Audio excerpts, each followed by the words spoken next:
Esther, capítulo número 7, y voy a darle lectura de los versículos número 1 al 16.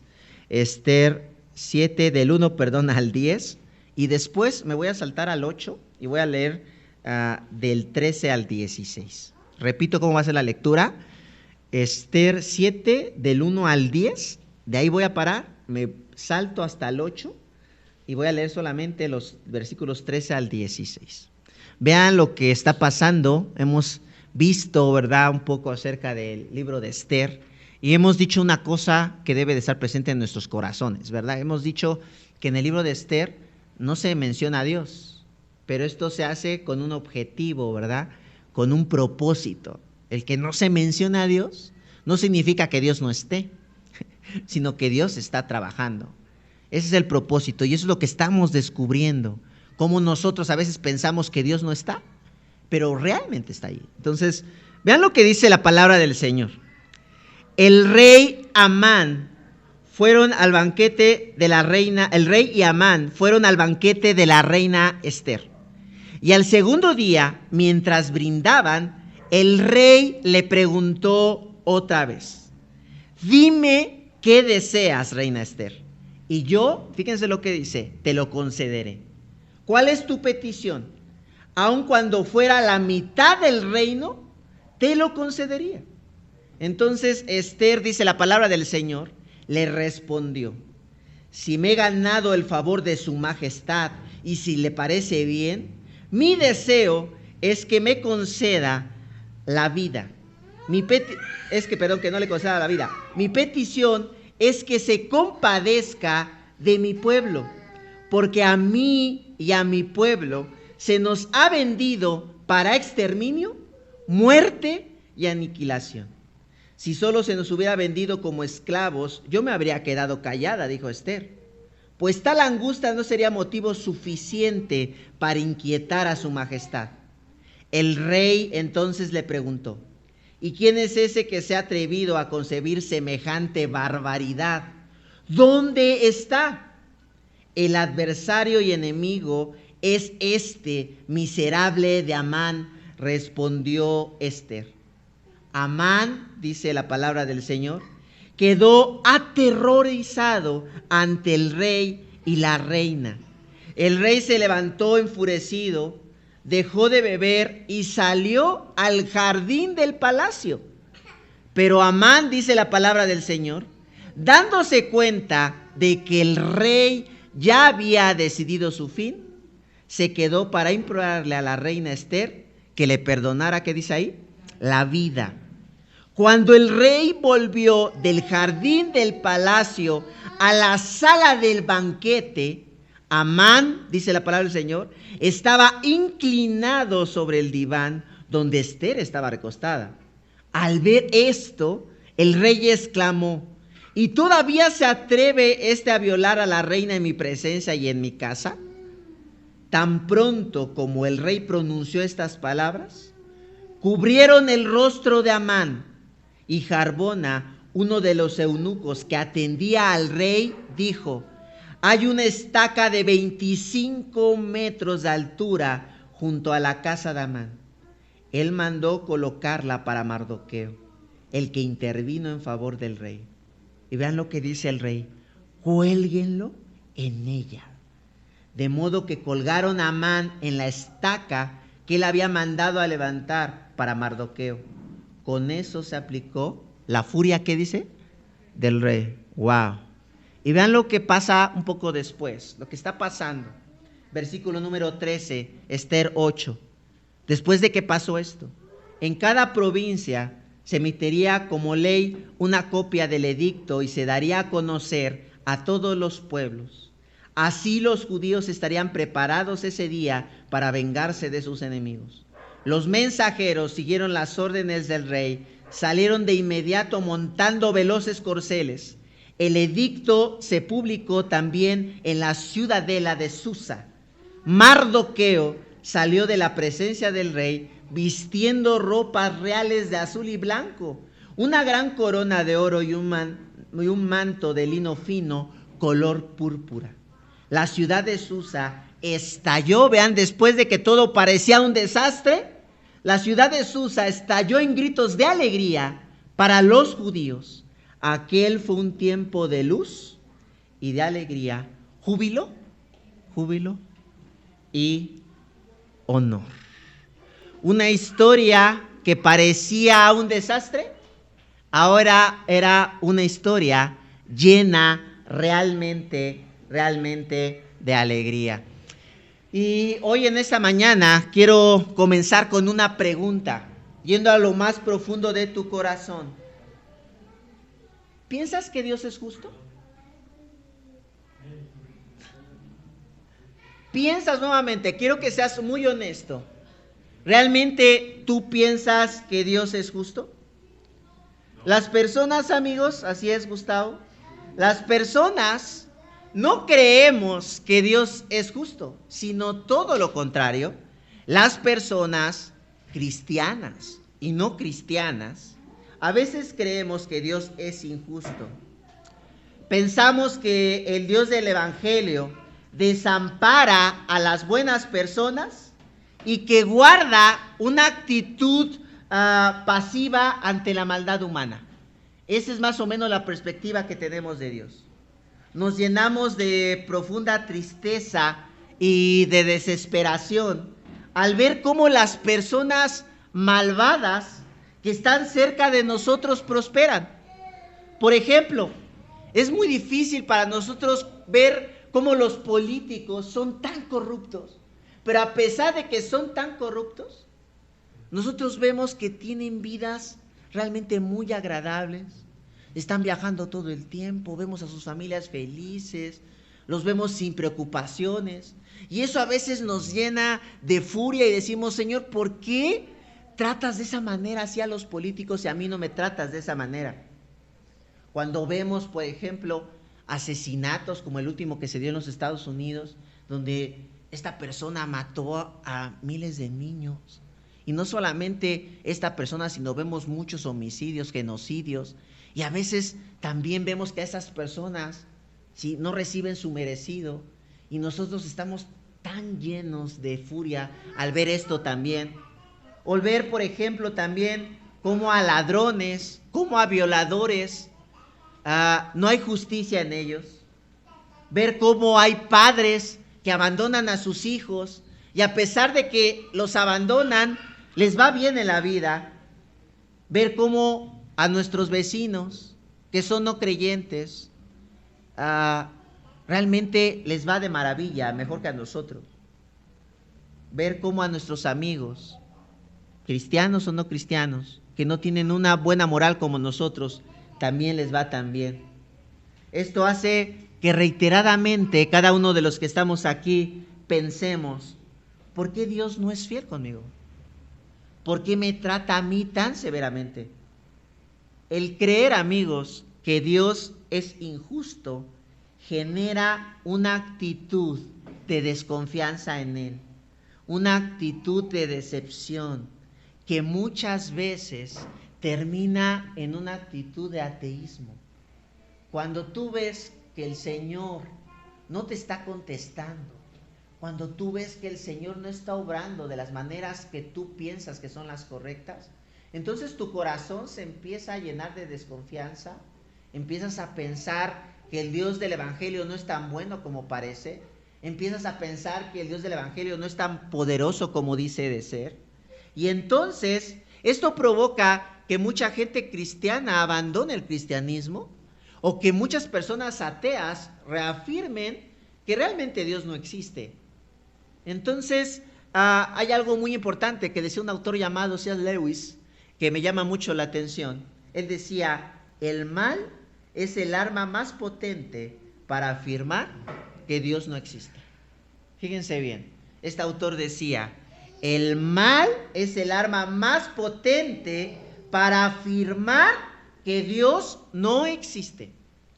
Y yo estoy seguro que si tú estás atravesando una situación difícil, una situación complicada, una situación de adversidad, quizá en ese momento tu corazón está pensando que el Dios del Evangelio realmente no existe o te ha abandonado. El libro de Esther en el capítulo número 7 y 8 nos va a mostrar que la maldad, escucha bien, no tiene un poder incontrolable. Repito, la maldad no tiene un poder incontrolable y que el Dios del Evangelio es justo y fiel con su pueblo. Repito esta verdad, el Dios del Evangelio es fiel y es justo con su pueblo. El Señor quiere que en esta mañana, en medio de todo el mal que tú estás sufriendo, en medio de todo el mal que tú estás enfrentando y que estás experimentando, tú puedas descansar, escucha bien, tú puedas descansar en la justicia perfecta de Dios. Es la intención hoy en esta mañana, lo que te quiere llevar Dios en esta mañana a tu corazón. Y para poder descansar en la justicia de Dios, vamos a ver tres cosas importantes. Para poder descansar en la justicia de Dios, tienes que entender, número uno, que el mal no es ingobernable. Eso tienes que entenderlo muy bien en lo más profundo de tu corazón. El mal no es ingobernable. Número dos, el Dios del Evangelio es un Dios justo. Y número tres, la bondad de Dios es asombrosa. Repito, para que tú en medio de la adversidad puedas descansar en el Señor y puedas descansar que Él tiene el control de todo, tienes que entender estas tres cosas. El mal no es ingobernable, Dios es justo, la bondad de Dios es asombrosa. Vamos al primer punto. El mal no es ingobernable. Vean lo que dice los versículos que ya leímos, solamente voy a leer algunos fragmentos del 1 al 6. El rey y Amán fueron al banquete de la reina Esther. Y al segundo día, mientras brindaba, el rey le preguntó otra vez: dime qué deseas, reina Esther, y te lo concederé. ¿Cuál es tu petición?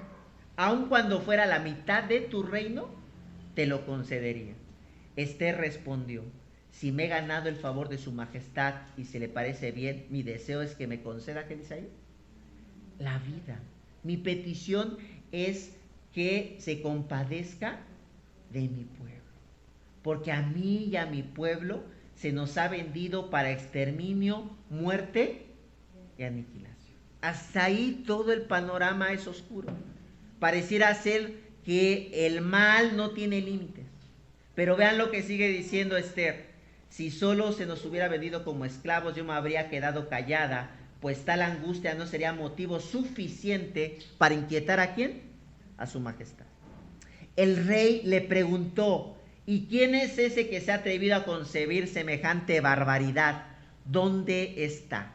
Es el momento del clímax de Esther, donde estamos viendo que el mal no es ingobernable, porque vean lo que va a hacer el rey. El adversario y enemigo es este miserable de Amán, respondió Esther. Amán quedó aterrorizado ante el rey y la reina. El rey se levantó enfurecido, dejó de beber y salió al jardín, ¿qué dice ahí? Del palacio. En estos versículos podemos ver una verdad del Evangelio que nos cuesta mucho trabajo entenderlo en lo más profundo de nuestro corazón. Y hoy quiere el Señor que podamos estamparlo ahí y que no se salga de ahí. Y esto es: Dios gobierna el mal. Cuando comenzamos a leer el capítulo número 7 de Esther, nos damos cuenta que el mal no avanza arbitrariamente, sin control. Antes del capítulo número 7, todo apunta a que Amán, el mal, la justicia, va a triunfar sobre Mardoqueo y el pueblo judío. Su muerte y extinción, de acuerdo a lo que hemos visto, son inevitables desde nuestros procesos lógicos. Pero el capítulo número 7, vemos que nuestra lógica nunca va a concordar con los planes de Dios. Escucha bien, tu lógica nunca va a concordar con los planes de Dios. Porque ahora la historia da una vuelta radical. Ahora Amán, que representa el mal, que representa la injusticia, está a punto de recibir su merecido. Esto quiere decir algo que debemos tener presente. El mal nunca triunfa. Dios siempre gana. Escucha, el mal nunca triunfa, pero recuérdalo, Dios siempre gana. En la lógica de Dios también aprendemos ahí, el mal tiene un propósito redentivo, no destructivo. Recuerda esto, dentro de nuestra lógica, las situaciones que pasan en nuestra vida parecieran ser destructivas, pero dentro de la lógica de Dios funciona diferente. Dentro de la lógica de Dios, el mal no es destructivo, sino es totalmente redentivo. ¿Por qué? Porque en el libro de Esther, Dios va a utilizar la maldad de Amán para exponer su poder. Para que todos veamos realmente quién manda. No es Amán, ¿es quién? Es Dios. Pero también esto le va a servir a Esther para depender más de él. Esto también le va a servir a Mardoqueo para confiar más en Dios. Pero sobre todo también esto le va a servir para que el pueblo de Dios vea que quien maneja la vida no es Amán, sino es el Dios del Evangelio. Esto me recuerda a lo que dice el apóstol Pablo en Romanos 8, versículo número 28, que dice, ahora bien sabemos que Dios dispone todas las cosas para el bien, quienes lo aman, los que han sido llamados, ¿de acuerdo a qué dice ahí? A su propósito. El que Dios, fíjate bien, use todas las cosas para nuestro bien, inclusive el mal, nos debe llenar de confianza y de descanso. El que Dios te diga hoy en esta mañana, eso malo que te está quitando el sueño, eso malo que te está destruyendo, eso malo que te tiene en la desesperación y en la angustia, yo lo estoy utilizando para tu bien. Eso te debe de llenar de descanso y de confianza en esta mañana. ¿Por qué? Porque cuando tú te das cuenta que tu vida está en manos de Dios, que tu vida, inclusive el mal, está en manos de Él, entendemos y sabemos, por ejemplo, que si tú estás desempleado, el desempleo tiene un propósito bueno para ti. ¿Sí? Y eso es tremendo. Si tienes una enfermedad, hay un propósito bueno, ¿no? Hay un propósito bueno. No simplemente es para que estés lleno de pastillas y eso te horrorice y estés angustiado porque estás enfermo y quizá tu enfermedad no tiene remedio. No. Dios te ha puesto ahí en esa circunstancia, te ha puesto en esa situación para que también haya un propósito bueno en eso, para que tú puedas conocerle más, para que tú puedas depender de Él. O quizá esa enfermedad no tiene que ver simplemente contigo. Quizá esa enfermedad tiene que ver para que otras personas también le conozcan. Porque hasta en eso somos egoístas. Pensamos también que las cosas que nos pasan tienen que ver con nosotros. No, muchas cosas que nos pasan tienen que ver con la historia de la redención y con otras personas. La rebeldía de tus hijos, ¿sí? No simplemente es algo que Dios te pone para que estés incómodo. No, Dios va a utilizar la rebeldía de tus hijos para también tú puedas llevarlos al Evangelio, para que te des cuenta que tú no tienes en tus manos la vida de tus hijos, sino quien tiene en sus manos la vida de tus hijos es el Señor. Nuestros problemas financieros, ¿verdad? Dios va a utilizar tus problemas financieros para que también, muchas veces puede ser para confrontar tu pecado, para darte cuenta realmente si dependes del Señor, para darte cuenta si realmente tú estás cumpliendo con Él. O también va a utilizar tus problemas financieros para que tú entiendas que Él te está proveyendo todo el tiempo. ¿Sí? La muerte inclusive es utilizada también para tu bien. ¿Qué les parece esto? La muerte inclusive es utilizada también para tu bien. A veces pensamos, porque eso es lo que pensamos, Cuando vemos, es que no quiero morir. Ok, entiendo ese sentimiento de no querer morir, pero cuando vamos al Evangelio entendemos que finalmente vamos a morir y que si morimos, ¿con quién vamos a estar? Entonces, inclusive la muerte es un bien para las personas que creemos en Él. ¿Están de acuerdo? La muerte de un ser querido es el bien también. ¿Podemos entender esto? Es algo difícil. El gobierno de Dios sobre el mal nos libera de nuestros procesos lógicos donde todo apunta al desastre. Somos como medio dramáticos, ¿no?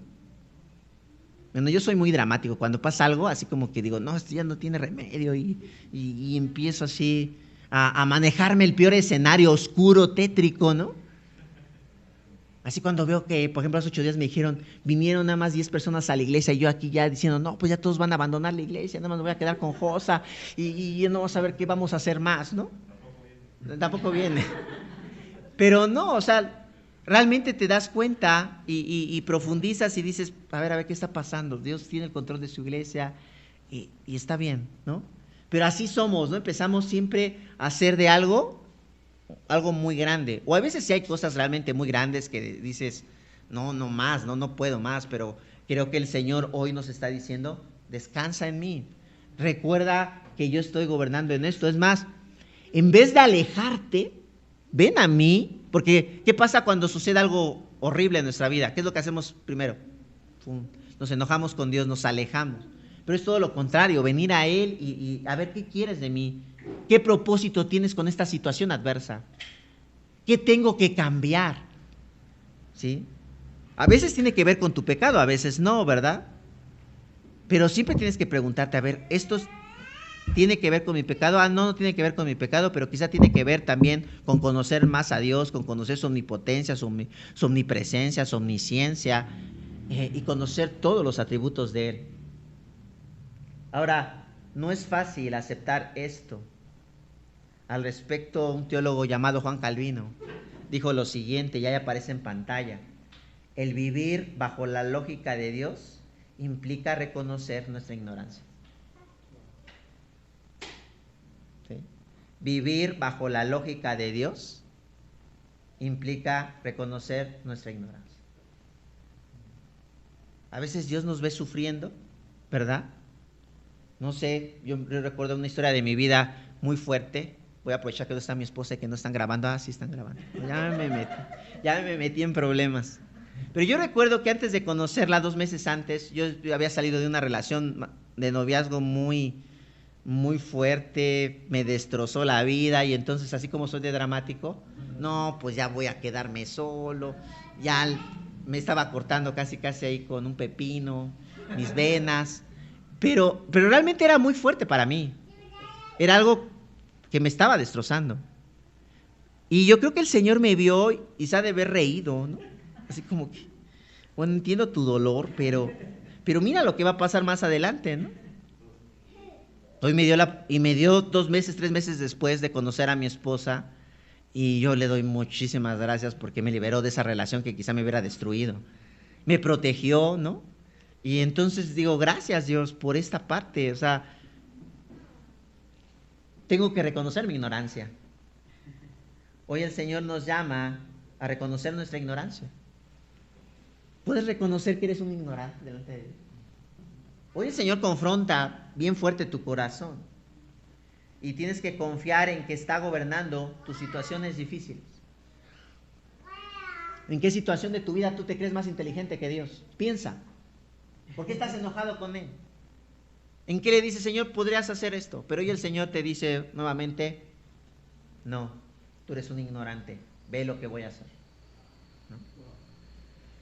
Punto número 2, tenemos que reconocer que el mal no es ingobernable, pero que Dios es justo. Y vean, esto me encanta, el versículo número 7, en el capítulo 7, versículo 7, porque no sé ustedes, pero cuando yo leo esta parte, me emociona porque es la parte en que el malo va a recibir su merecido. Entonces, me encanta leerlo, ¿no? Dice, pero Amán, dándose cuenta de que el rey ya había decidido su fin, por fin, se quedó para implorarle a la reina Esther que le perdonara la vida. Y cuando estoy leyendo esto digo, no, que no se la perdone, no, que le vaya con todo.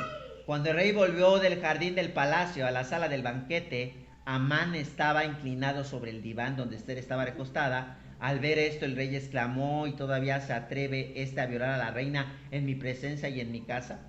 Tan pronto como el rey pronunció estas palabras, cubrieron el rostro, ¿qué dice ahí?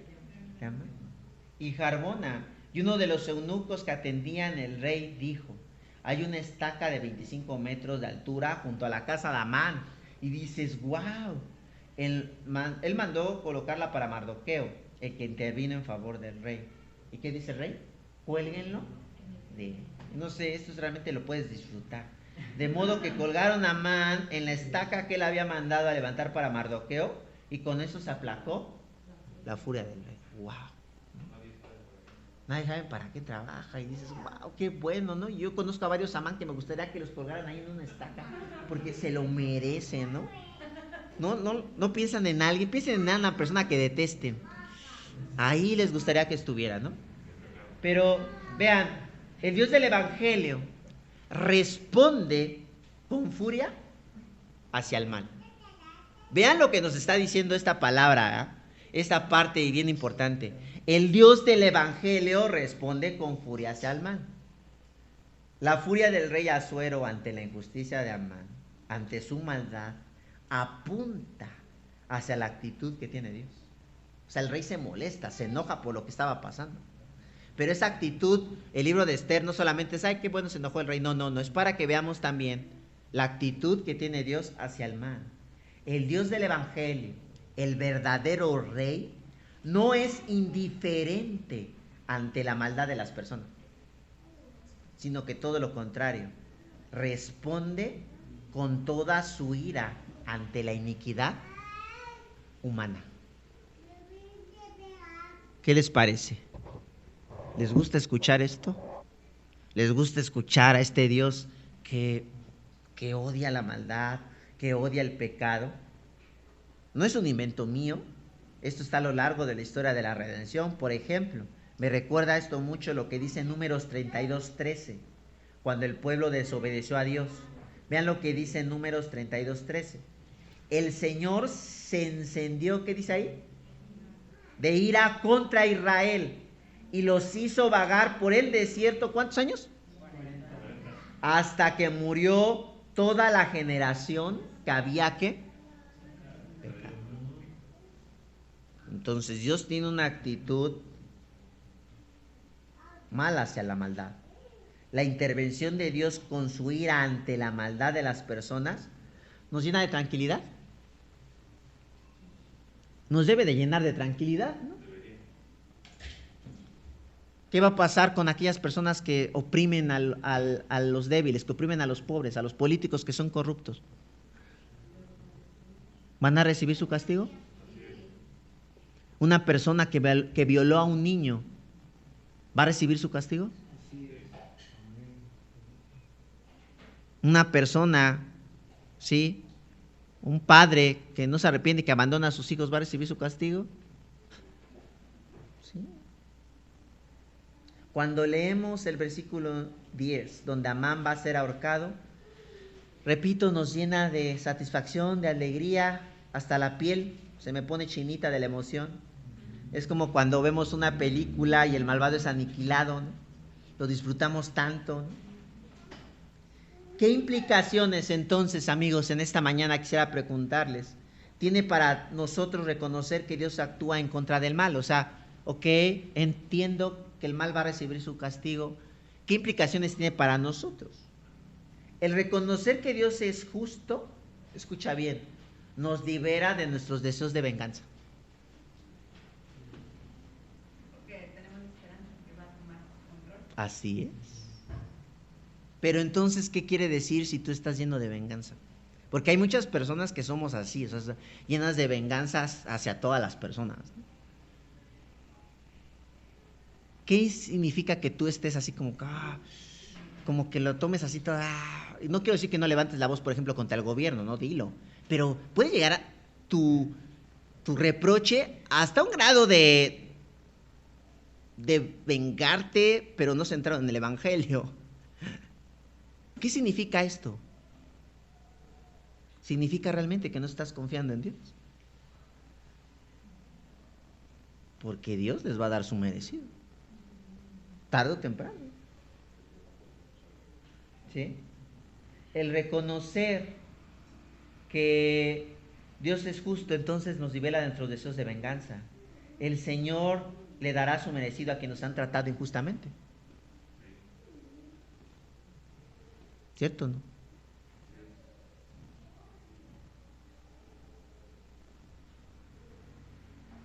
Esther y Mardoqueo iban a haber colgado a Amán. A veces nosotros queremos hacer justicia con nuestras propias manos, a quien nos han herido. El Evangelio nos llama a descansar en la justicia de Dios.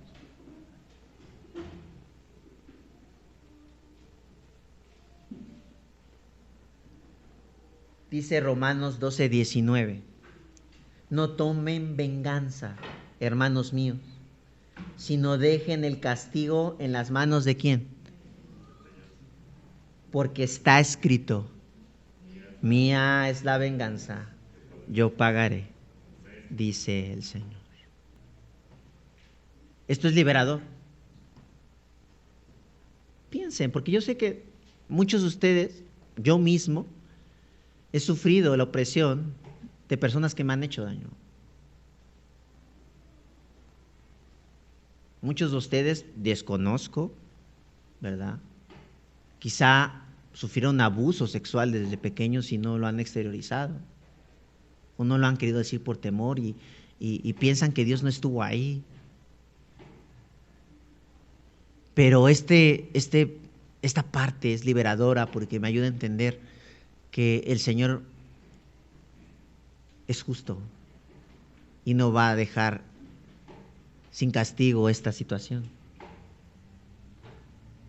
¿En qué persona hoy en esta mañana puedes decir necesito realmente liberarme de esto y descansar en que tuya es la venganza? ¿Puedes descansar en la justicia de Dios esta mañana? Hoy te llama a descansar. ¿Puedes olvidar tus deseos de venganza y descansar en Él? De ese jefe que te trata tan mal, que te oprime, que te usa, y que desearías agarrarlo del cuello y decirle, ¿por qué me tratas así? Y el Señor te dice, no te preocupes, mía es la venganza. Cuando estamos llenos de venganza e ira sobre otras personas, estamos reflejando que no confiamos en la justicia divina, que pensamos que Dios no es justo, que pensamos y decimos, no, Dios, tú no estás tratando bien las cosas, déjame, yo me arreglo con este. Y el Señor dice, no, estamos exhibiendo nuestra desconfianza en el Dios del Evangelio. Hoy en esta mañana puedes darte cuenta que desconfías más del Señor de lo que tú crees. Hoy el Señor nos llama a arrepentirnos. Ahora, así como la furia del rey nos recuerda la furia de Dios, la maldad de Amán nos recuerda también nuestra propia maldad. La justicia de Dios nos dice que nosotros no somos tan inocentes, que tenemos una actitud arrogante hacia Él y esto merece un castigo. ¿O no? No, pastor, castigo a los violadores, pero yo no soy tanto, no llego a tanto. No, castigo a los políticos. No, castigo a mi esposo, ese sí es su condenado. Castigo a mi esposa. No, mis hijos, eso sí merecen. ¿No? Amán, ¿sí?, suplicó a Esther intercediera por él. ¿Qué hizo Esther? No lo hizo. Tomó la actitud que nosotros a veces tomamos con las demás personas. Oye, perdóname, no, esto no se va a quedar así. Me las vas a pagar. Me las debes. Y no me la vas a pagar una, me la vas a pagar 5. A diferencia de Amán, nosotros sí tuvimos a alguien que intercediera por nuestra maldad. Amén. Ante el Rey. Y ese fue Jesús. Nosotros merecíamos la venganza del Señor. Pero Jesús dijo, aquí estoy. Lo merece, sí lo merece. Pero yo estoy dispuesto a poner mi vida por él. Jesús recibió toda la ira de Dios que merecíamos en lugar nuestro. Esto apunta a que cuando nosotros recordamos que Dios es justo en Cristo, estamos diciendo que Él nos ama y que Él no nos deja. Él no te deja, Él está contigo. ¿Por qué? Porque en el momento más difícil y complicado, Él estuvo allí para poner su vida por ti. ¿Crees que no va a estar en los momentos donde te han dicho que tienes cáncer? ¿Crees que no va a estar en los momentos donde tus hijos no te hacen caso, son rebeldes? ¿Crees que no va a estar en los momentos en donde no tienes un peso en los bolsillos? ¿Crees que no va a estar en los momentos donde no tienes empleo? No es cierto, Dios está ahí porque Dios es justo, porque Dios ha dado la vida por ti, porque Él ha intercedido por ti. ¿Qué implicación tiene esto para nosotros? Cada vez que pienses que Dios está siendo injusto contigo y te está tratando mal, recuerda que no es así, que Él te dio el mejor trato en la cruz, a pesar de que no lo merecías. Y esto me recuerda a una historia narrada por un autor llamado Bryan Chapell. Y me encanta leer esta parte de una carta que él vio, que él escribe. Vean lo que dice. A veces Satanás viene a mi vieja y dañada casa y se sienta cerca de mi cama. Y ahí mismo donde usted está sentado, señala hacia mi ventana a los hombres con los que solía trabajar, los cuales, a diferencia mía, porque ahora soy viejo, tienen cuerpos fuertes y me pregunta, ¿Jesús te ama? Luego Satanás me hace ver a mi andrajoso cuarto y señala los hogares hermosos de mis amigos y me vuelve a preguntar, ¿Jesús te ama? Finalmente Satanás señala a los nietos de uno de mis amigos, un hombre que tiene todo lo que yo no tengo. Y Satanás espera a que salga una lágrima de mis ojos antes de susurrarme una vez más al oído, ¿Jesús realmente te ama? Sorprendido por la franqueza del viejo, el joven le preguntó, ¿y qué es lo que haces cuando Satanás te habla de esa manera? El anciano respondió, tomo a Satanás de la mano y lo llevo a una colina muy lejos, llamada el Calvario. Y ahí le señalo unas manos atravesadas por unos clavos, una frente quebrantada por unas espinas y un costado embestido por una lanza. Y luego le digo a Satanás, ¿acaso Jesús no me ama? Bien. Y eso es la actitud que debemos de tomar cuando las circunstancias son adversas y nuestro corazón y el enemigo nos engaña, nuestro propio pecado también. Debes de levantarte con orgullo y decir, claro que Jesús me ama, claro que Dios del Evangelio me protege. Tienes que mirar a la cruz. Dios es justo y no te dejará solo. Punto número 3. Tengo que recordar que el mal no es ingobernable, tengo que recordar que Dios es justo, pero también tengo que recordar la bondad de Dios es asombrosa. Vean lo que pasó. Dentro de nuestra lógica, el pueblo le iba a ir muy mal, pero vean lo que dice del 13 al 15, que ya lo leímos, pero voy a leer solamente el final, en donde podemos ver que todo es alegría. Se da un decreto a favor del pueblo, se hace una fiesta, ¿no? Dice, en la ciudad de Susa estalló en gritos de ¿qué? Versículo 15. De alegría. Para los judíos aquel día fue un tiempo de luz, de alegría, de júbilo. Todo aquello que parecía ser un desastre se convirtió en una bendición. El Dios del Evangelio es fiel a su pueblo. ¿Cierto? El libro de Esther nos enseña que Dios nunca abandona a su pueblo. ¿Por qué no lo abandona? ¿Por qué no se olvidó del pueblo de Esther? Después de todo, merecían ser exterminados, ¿cierto? O sea, cuando leemos el libro de Esther decimos, no, pero ¿cómo? No, no. O sea, tenemos que ir más atrás. Ellos han sido exiliados porque desobedecieron a Dios. Así es que la actitud de Amán tampoco no es tan mala, para así decirlo. Lo merecían ser exterminados. Por eso habían sido llevados prisioneros. Pero el Dios del Evangelio, en medio de todo esto, permanece. El libro de Esther nos dice, ¿sí? Expone un atributo de confianza de Dios, su fidelidad. Él es fiel. Él ha hecho un pacto con nosotros, con su iglesia. ¿Sí? Y la fidelidad de Dios, ¿sí?, no depende de nosotros. Esto es algo bien fuerte. La fidelidad de Dios no depende de nosotros. Porque si dependiera de nosotros, por ejemplo, en el pueblo de Esther, ¿qué hubiera pasado con el pueblo judío?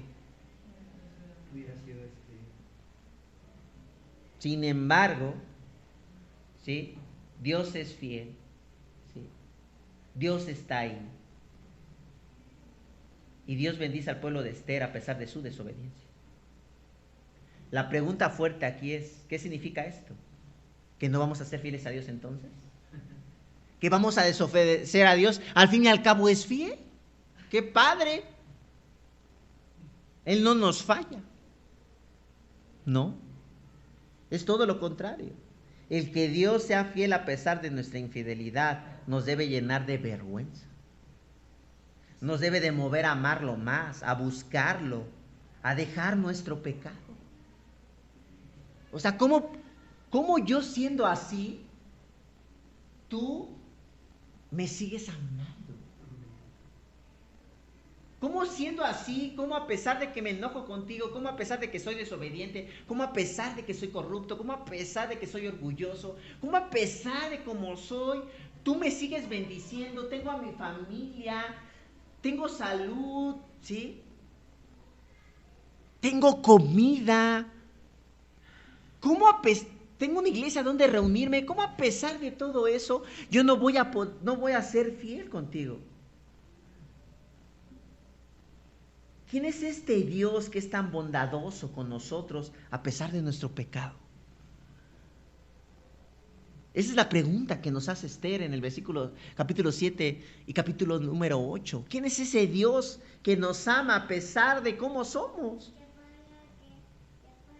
Esto nos debe de llenar de gozo por todo lo que tenemos, porque no lo merecemos. Y se va a escuchar feo, ¿eh? Lo poco que tienes, porque no es poco, lo poco que tienes, no lo mereces. Que no es poco, reitero. No, todo lo que tienes realmente no lo mereces, pero Dios es bondadoso contigo y te lo ha dado. Dios es fiel, nunca te va a dejar. Pero esto nos llama a ser fieles nosotros, a pedirle perdón al Señor si no está siendo fiel en esta mañana, a decir perdón porque realmente no te busco, Señor. Realmente para mí hay cosas mejores que buscarte, que estar reunido, que leer tu palabra, que orar, que tener un momento íntimo contigo. Hay cosas mejores. Pero ya el Señor nos llama a ser fieles como Él es fiel. Arrepentirnos realmente. Y a venir a la cruz. Y recordar que ahí está la muestra de la mayor fidelidad de Dios en nuestras vidas. ¿Podemos orar pensando en esto? Vamos a orar.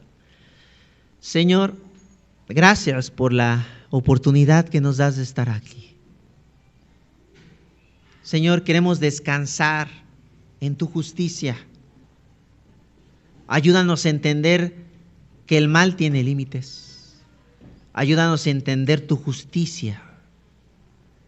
Ayúdanos a entender también que eres fiel. Perdónanos, Señor, porque a veces dentro de nuestra lógica pensamos que no estás actuando bien. Nos creemos más inteligentes que tú. Perdónanos, Señor, porque dudamos de tu justicia. Tenemos que mirar a la cruz y darnos cuenta, Señor, que tú le das el merecido al mal. Pero también queremos agradecerte porque a pesar de que nosotros merecíamos también ser exterminados, tú intercediste por nosotros y recibiste toda la ira de Dios que nosotros merecíamos. Gracias, Señor, por caminar con tu pueblo. Gracias, Señor, por caminar con tu iglesia. Gracias, Señor, por estar a nuestro lado como fuente de redención. Tú no nos has abandonado. Tú estás caminando a nuestro lado. Ayúdanos, Señor, a renovar nuestros corazones. Ayúdanos a ser fieles a ti. Ayúdanos a entregar nuestra vida a ti. Ayúdanos a entregar nuestros pensamientos y todo lo que tenemos a ti. Ayúdanos a servirte y amarte como tú te lo mereces. Pon esto en nuestros corazones. Que el poder de tu Espíritu Santo obre en los corazones que hoy estamos aquí en esta mañana. Y podamos venir a ese Dios extremadamente bondadoso, tan generoso, que dio a su Hijo por nosotros. En el nombre de Cristo Jesús te damos gracias. Amén.